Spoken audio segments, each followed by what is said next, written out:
নমস্কার সবাইকে, সবাই কেমন আছেন? আমি তৃষ্ণা আপনাদের জন্য নিয়ে আসছি নতুন একটা রেসিপি। আজকে আমি আপনাদের রান্না করে দেখাবো চিংড়ি মাছের দো পেঁয়াজি।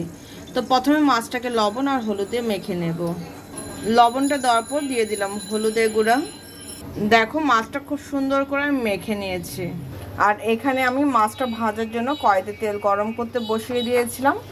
এখন আমি মাছগুলো দিয়ে দেবো। তো চলো মাছটাকে আগে সুন্দর করে ভেজে নেই। দেখো মাছটা কিন্তু খুব সুন্দর করে ভাজা হয়ে গেছে। চিংড়ি মাছ খুব বেশি ভাজার প্রয়োজন নেই। চলো এখন মাছটাকে তুলে নেব। মাছ ভাজা তেলের মধ্যে দিয়ে দেবো 1 চামচ জিরার গোটা জিরা, দিয়ে দেবো একটা তেজপাতা। জিরা তেজপাতাটাকে একটু ভেজে নেব। জিরাটা যখন একটু ভাজা হয়ে যাবে দিয়ে দেবো আধা চা চামচ আদা বাটা। আদাটা একটু হালকা ভাজা হয়ে গেলে দিয়ে দেব পেঁয়াজ কুচি আর কাঁচামরিচ। দিয়ে দেব পেঁয়াজ কুচি আর কাঁচামরিচ। পেঁয়াজটাকে আমি এখন খুব সুন্দর করে ভেজে নেব, লাল লাল করে।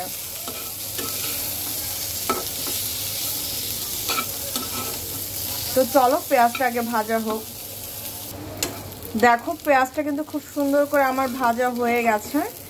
এখন আমি এক এক করে এর মধ্যে মশলাটা দিয়ে দেব। দিয়ে দেব প্রথমে স্বাদ অনুযায়ী লবণ, দিয়ে দেব 1 চামচ হলুদের গুঁড়া, দিয়ে দেব 1 চামচ ধনিয়া গুঁড়া। এবার এটাকে কয়েক মিনিট 2 থেকে 3 মিনিট একটু কষাবো মানে তেলের মধ্যে একটু ভাজা ভাজা করব।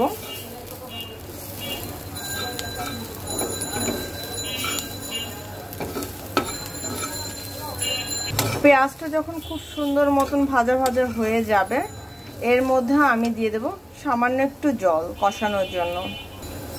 এই দিয়ে দিলাম সামান্য একটু জল মশলাটাকে কষানোর জন্য। একটু নেড়ে দেব।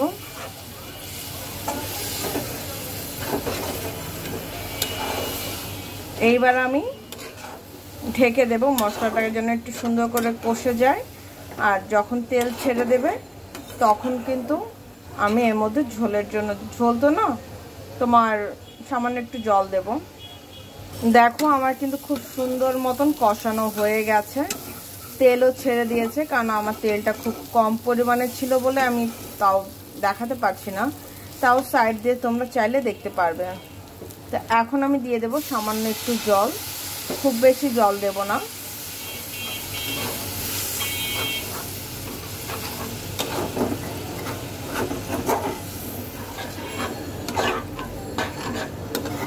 এখন আমি এর মধ্যে দিয়ে দেব মাছটাকে। এই আমি দিয়ে দিলাম মাছগুলো আর দিয়ে দেব 1 চামচ জিরার গুঁড়া। এবার সবকিছু একসাথে মিক্সড করে দেব।